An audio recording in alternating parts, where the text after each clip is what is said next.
ये जी क्वेश्चन में कह रहे हैं कि एक पैरेलल बीम ऑफ लाइट है जो कि दो वेवलेंथ्स पे कंप्राइज करती है, एक 420 नैनोमीटर की वेवलेंथ और एक 630 की, और डायफ्रैक्शन ग्रेटिंग पे हिट करती है। Diffraction maxima for two wavelengths overlap only at an angle of 31 degree, यानी दो डिफरेंट वेवलेंथ्स एक ही एंगल पे ओवरलैप कर रही हैं और उनके मैक्सिमा यानी ब्राइट स्पॉट्स सिंगल एक ही एंगल पे ओवरलैप करते हैं। इसका मतलब है कि डेफिनेटली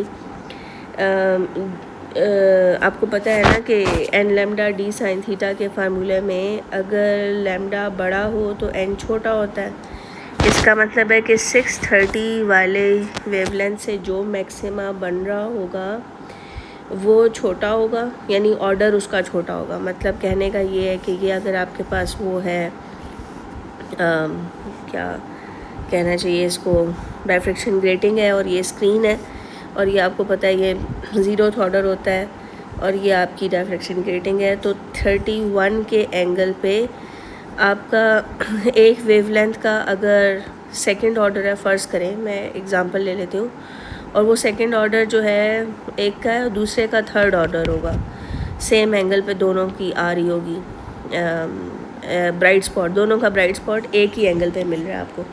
इसका मतलब 630 वाले के लिए जो है ना ऑर्डर छोटा होना चाहिए, यानी ये 630 नैनोमीटर वाली वेवलेंथ जो होगी उसका सेकंड ऑर्डर बन रहा होगा और जो 420 नैनोमीटर वाली जो लाइट होगी उसका थर्ड ऑर्डर बन रहा होगा।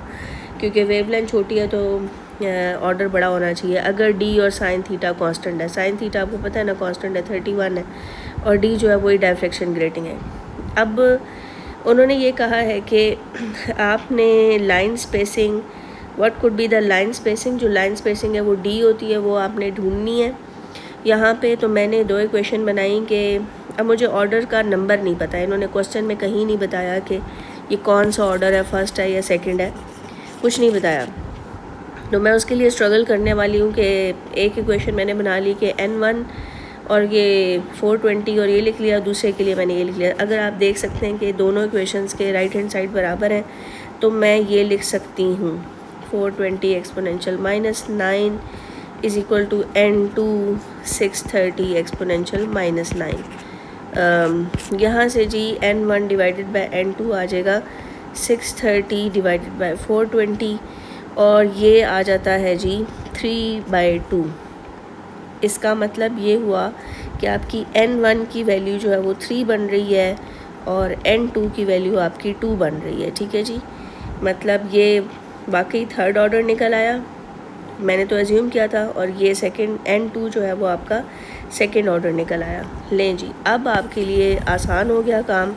अब आप दोनों में से कोई भी इक्वेशन यूज़ कर लें, ठीक है, चाहे आप ये यूज़ कर लें क्योंकि आपके पास n की वैल्यू भी आ चुकी है तो आपका d आ जाएगा।